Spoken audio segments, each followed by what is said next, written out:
आज हम आपको क्लास 8 साइंस का वायु एवं जल प्रदूषण के बारे में बताएंगे। इससे पहले कि बच्चों हम आपको ये बताएं कि वायु प्रदूषण और जल प्रदूषण होता क्या है।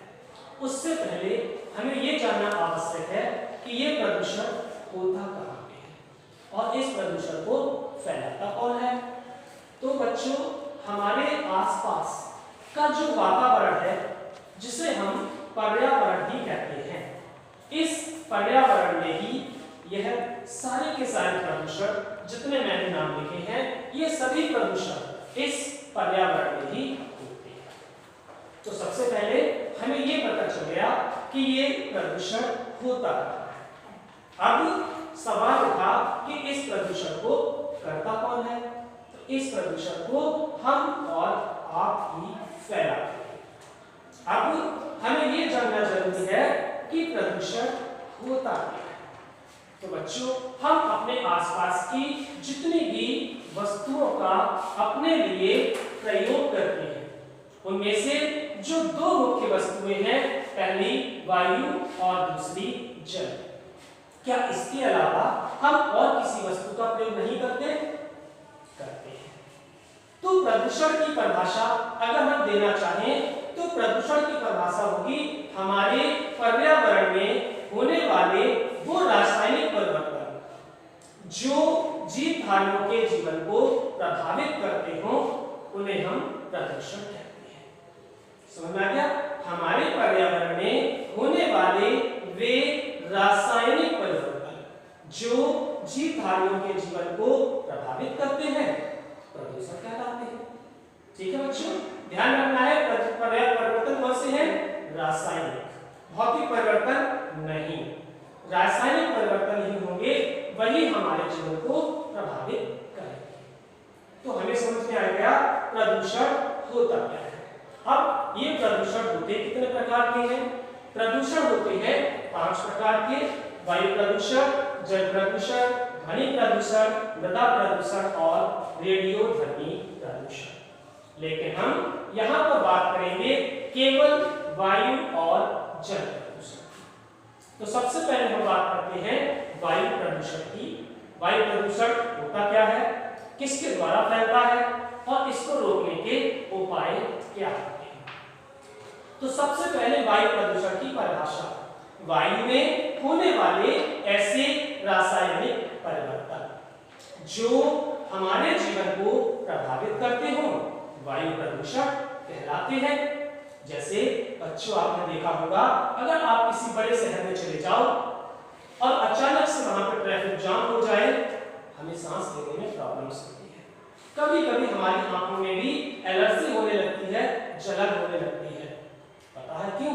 क्योंकि उस वक्त वहां की वायु में, वहां की एयर में कुछ हानिकारक गैसें मिक्स हो जाती हैं, मिल जाती हैं, जिससे वो वायु दूषित हो जाती है और वायु प्रदूषण का एक कारण होती है।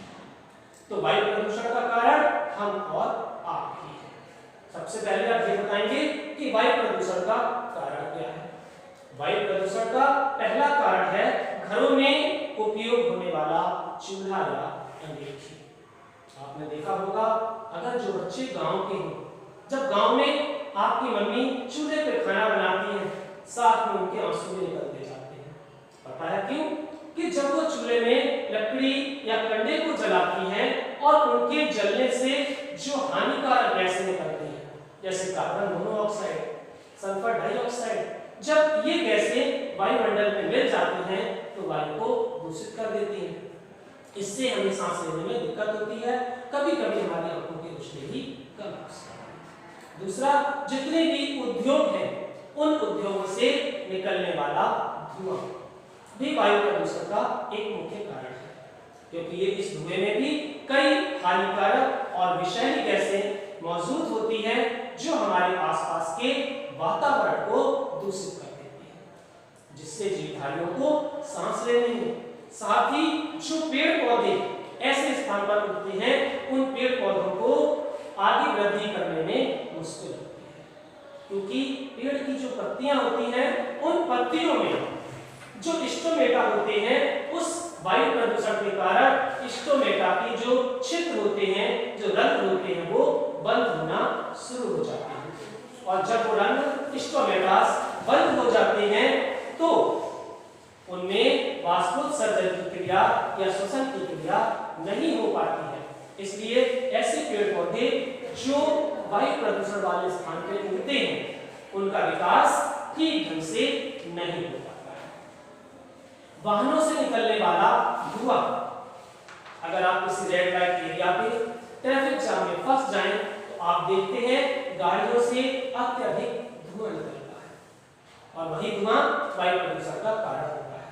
इसीलिए बड़े बड़े शहरों में जो वाहन कुछ पुराने हो जाते हैं उनको चलाने का अधिकार नहीं होता है। तो ये वायु प्रदूषण के कुछ मुख्य कारण हैं। अब हम वायु प्रदूषण को रोक कैसे सकते हैं? आपने देखा होगा बच्चों, कुछ कारखानों में काला धुआं निकलता है, लेकिन कुछ कारखानों में धुआं निकलता है या नहीं ये हमें पता ही नहीं चलता। इसका कारण है कि जब कोई भी नया कारखाना स्थापित होता है तो उसे प्रदूषण बोर्ड से लाइसेंस लेना पड़ता है कि वो प्रदूषण नहीं फैलाएगा। दूसरा, ये बताइए आप लोगों में से किसके घर पे बड़ा वाहन है, 4 व्हीलर, ट्रक या बस?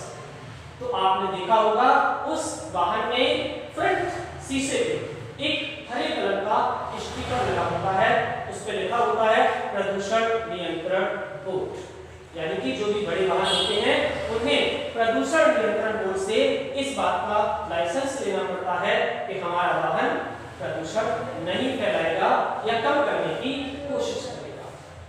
तीसरा उपाय है घरों में उपयोग होने वाले चूल्हे या अंगीठी की जगह पे गैस का प्रयोग किया जाए या ऐसे चूल्हों का प्रयोग किया जाए जिनसे कम धुआं निकलता हो। या घरों में चूल्हे के ऊपर ऐसी चिमनी लगाई जाए जो घर के धुएं को बाहर छोड़कर निकाल दे। तो ये हो गया बच्चों वायु प्रदूषण। अब हम आपको बताएंगे जल प्रदूषण क्या होता है। तो जल में होने वाले ऐसे रासायनिक परिवर्तन, जल में होने वाले ऐसे रासायनिक परिवर्तन जो जल में रहने वाले जीवों को साथ ही अन्य जीवधारियों को नुकसान पहुंचाते हैं, जल प्रदूषण कहलाता है। अब जल प्रदूषण के कारण क्या है बच्चों? जल प्रदूषण के सबसे बड़े कारण हम और आप। पता है क्यों? जब हमारे और आपके कपड़े गंदे हो जाते हैं, किसमें धोए जाते हैं? साबुन में या डिटर्जेंट।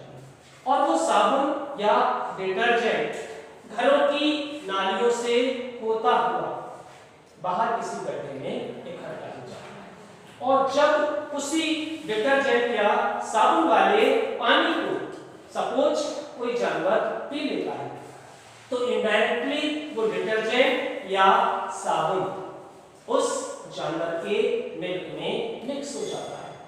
और जब वही मिल्क हमारे द्वारा पिया जाता है तो क्या होता है? वही साबुन या डिटर्जेंट हमारे अंदर आ जाता है, जो कारण बनता है लीवर कैंसर का। तो सीधी सी बात है, कहते हैं ना पृथ्वी गोल है, समय का पहिया हमेशा घूमता रहता है। इसका मतलब जल प्रदूषण हमारे द्वारा किया गया और अंत में नुकसान भी हम ही को गया।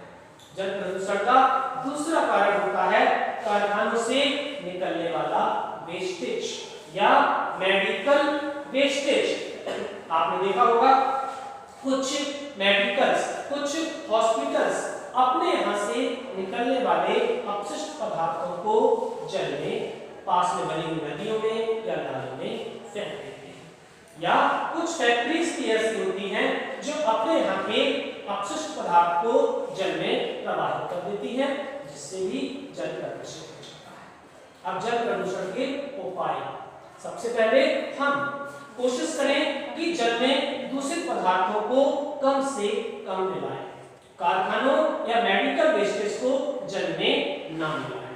तो बच्चों, आज हमने आपको बता दिया कि वायु एवं जल प्रदूषण क्या होता है, इसके कारण क्या होते हैं और इसके उपाय क्या होते हैं।